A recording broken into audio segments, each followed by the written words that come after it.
E aí, amigos, tudo bom? Um salve a todos nessa sexta-feira. Tô na área para trazer as principais informações do dia sobre o Vasco, naquele jornalismo raiz que você já conhece, direto ao ponto, de qualidade, com conteúdo. Vamos que vamos, porque amanhã tem Vasco de novo na temporada, só que dessa vez pela Copa do Brasil. Enquanto a diretoria segue conversando nos bastidores com Fernando Diniz, na tentativa de trazê-lo para o Vasco, o interino Felipe bota a mão na massa para tentar reverter o jejum sem vitórias. Jejum esse que o adversário conhece muito bem, porque também vive. Então, promessa de jogo quente e fica a expectativa de como será esse Vasco com o Felipe Loureiro. Será que vai mudar? Bom, eu já te conto já esse e outros assuntos sobre o Vascão e trago também como convidado um repórter de lá de Ponta Grossa para falar a provável formação de nosso rival. Então já sabe, deixa o like, joga o vídeo em suas redes sociais e grupo de zap e ajude o nosso canal a crescer com muito mais inscritos. Bom, então vamos direto ao ponto. Antes de falar da busca do novo técnico e das conversas com o Fernando Diniz, vamos falar de Vasco na Copa do Brasil, porque amanhã terá a Copa do Brasil, galera. Jogo importante pela frente que pode encaminhar a classificação do Vasco para as oitavas de final da competição. Digo isso porque um bom resultado lá fora, o time vai ter a segunda partida no dia 20 de maio, decidindo em casa, e aí com o cenário todo, mais favorável para obter essa vaga. Só que tanto o Vasco como o Operário chegam para esse duelo com uma situação parecida, um jejum, sem vitórias. Ambos os times estão a 4 jogos sem saber o que é vencer. Tanto que a última derrota contra o Cruzeiro colocou um ponto final no trabalho contestado, do Fábio Carille. Quem perder amanhã, inclusive, fica numa situação muito incômoda. Para o Vasco ainda pior, porque ainda está sem técnico, não trouxe o seu treinador. Mas a confiança existe em Felipe Loureiro para tentar encerrar aí a sequência sem vitórias. Felipe não teve muito tempo para treinar. Fez atividades rápidas tanto no CT Moacir Barbosa como hoje pela manhã no CT lá do Curitiba. Não deu muito para colocar em prática os trabalhos mais aprofundados, por isso Felipe usou muito o diálogo, a tentativa de corrigir o posicionamento do time em campo com base no que ele projeta para esta partida. Em relação à equipe que pega o Operário, 2 jogadores retornam, o Lucas Piton e o Tietê. Talvez o meio-campo aí esteja a única dúvida do Felipe. Ele tem essa alternativa de mudar com o Tietê ou simplesmente manter o que já estava antes com o Jair no time. Como eu falei ontem, o Felipe tem carta branca para fazer qualquer mudança, mesmo sendo interino. Porém, com pouco intervalo entre os jogos, o treinador vem optando por mexer o menos possível, priorizando aí a manutenção das suas principais armas, como Coutinho, Nuno Moreira e Verratti. A tendência é de que o treinador entre aí com o Adson no decorrer do jogo, ele que foi relacionado para ficar como uma opção para o ataque, caso o Vasco precise ali de mais pegada naquele setor. Se nada mudar, um provável Vasco que se desenha é o Léo Jardim, o Paulo Henrique, o João Victor, o Lucas Freitas e o Lucas Piton, Hugo Moura, o Tietê ou o Jair, Coutinho e o Nuno, o Ryan e o Verratti. E aí, esse time estaria bom para tentar duelar contra o Operário ou você acredita que o Vasco precisa de mais mudanças? Então, comente, participe. Bom, agora chegou a vez de falar do Operário que está ruim das pernas na temporada, viu? Vive um momento delicado na Série B, em que pese aí ter conquistado o título paranaense. O time tem algumas dúvidas, mas já está praticamente definido. Quem vai contar tudo isso aí é o amigo Dudu Guimarães, que vai nos falar diretamente de Ponta Grossa, da Rádio Clube FM 94,1.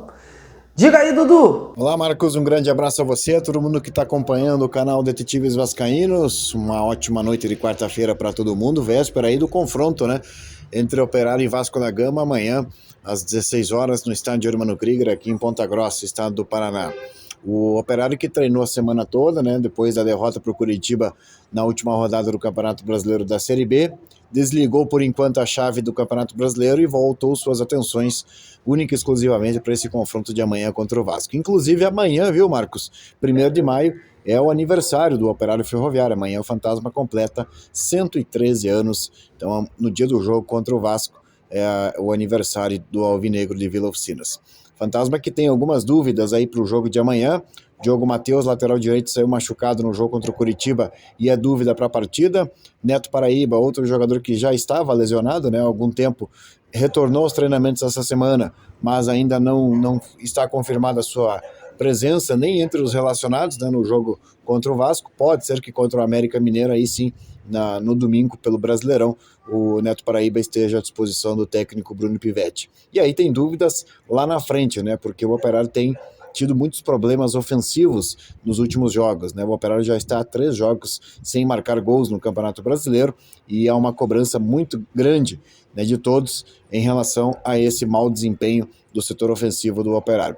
Podemos ter aí o Daniel Amorim, né, ex-jogador do Vasco, inclusive, no comando de ataque, no lugar do Vinícius Mingotti como titular, e também no lugar do Alano, Marcos Paulo ou Admilson. Um dos dois poderá ocupar a vaga do Alano, porque também não vem passando um bom momento o camisa 29 do Operário Ferroviário. Mas Bruno Pivetti treinou a semana toda, né? Deve ter conversado muito com o time do Fantasma para esse confronto importante de amanhã diante da equipe do Vasco da Gama. O provável Operário, então, amanhã, Marcos deverá ter Elias no gol, Thales Olex na lateral direita, a dupla de zagueiros com Joseph Alan Godoy e Gabriel Feliciano na lateral esquerda, a meia cancha deverá ter Jaci, Índio ou Fran Sérgio e Gabriel Bosquilha, no ataque, Rodrigo Rodrigues, Vinícius Mingotti ou Daniel Amorim, Alano ou Marcos Paulo. Esse é o provável Operário para amanhã, 16 horas, aqui no Germano Krieger, diante da equipe do Clube de Regatas Vasco da Gama.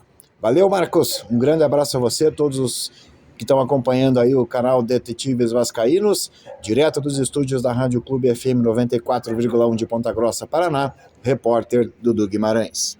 Valeu demais, Dudu, muito obrigado pela sua participação aqui no canal. E galera, só para complementar, hoje rolou uma coletiva por lá, com o meio-campo Jaci. O jogador foi questionado sobre esse confronto contra o Vasco e revelou como o Operário pretende neutralizar os pontos fortes da equipe de Coutinho e Verratti.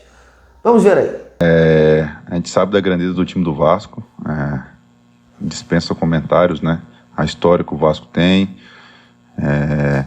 hoje, o momento que o Vasco vive. Então é um jogo que a gente tem que estar muito concentrado, um jogo onde a gente tem que estar muito ligado nos detalhes. Tem muito jogador de qualidade do time deles, né? Tem um aí que a gente sabe e conhece muito bem, que é o Coutinho, tem o Verratti também. Tem outros também que a gente conhece, a dupla de volante, o Hugo Moura, o Jair. Então é um jogo de muito detalhe, com um time que dificilmente erram no último terço. Isso aí eu acho que a gente tem que estar mais concentrado, mais focado.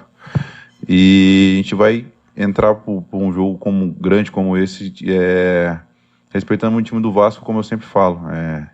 Respeitando ele, tentando jogar de igual para igual. E vamos buscar o resultado dentro de casa, porque fazer valer a pena o mano de campo, né? E tentar fazer um bom resultado para o jogo da volta. Olha, a gente sabe da qualidade do Coutinho, da finalização de fora da área. A gente sabe que o Verratti é um cara que cabeceia muito bem. Então a gente tem que neutralizar bem os cruzamentos, né? Evitar ao máximo deixar o Coutinho pensar dentro de campo, porque é um cara muito criativo, um cara que com pouco espaço ele consegue fazer o que ele quer com a bola. E o Verratti tem uma marcação um pouco mais firme nele, mas além disso é de tirar os cruzamentos, né? A gente sabe que o Verratti é um cara que finaliza muito bem de cabeça, um cara que está dentro da área e está sempre se movimentando, procurando a bola ali. Então eu acho que a gente tendo muita pressão na bola e tirando esses cruzamentos, a gente já tem um ponto muito forte para ter êxito no jogo de amanhã. Bom, antes da gente finalizar, vamos dar uma pincelada rápida nesse assunto Fernando Diniz e Vasco, até para não ficar muito repetitivo, porque as conversas entre as partes prosseguem, né? Muita gente até questiona, dizendo que está demorando muito, que se fosse fechar já era para ter fechado. Pois é, galera, mas tem muita coisa envolvida nesse caso. O Diniz, mesmo estando livre no mercado, não é um técnico qualquer, né? Tem o seu patamar financeiro, o seu currículo e suas exigências. Então são conversas complexas, porque uma parte cede ali, outra aqui, e aí vai se construindo uma negociação. Como eu já falei ontem, há uma esperança para um desfecho positivo, mas até o momento a situação ainda não deu o contorno dos finais. O Vasco, através do Pedrinho, já deixou claro que quer contar com o Diniz. O treinador ficou feliz pela lembrança, vem ouvindo o Vasco, né? Não fechou as portas, e fica a expectativa aí de até quando o Vasco pretende esticar a corda para trazer o treinador. Veremos até o final dessa semana, ou mais tardar até domingo, tenhamos aí uma definição sobre o tema, seja ela positivo, seja ele negativo. Bom, então, meus amigos, estou indo nessa. Amanhã a gente se vê por aqui. Valeu demais pela sua audiência e continue prestando esse trabalho jornalístico. Até a próxima.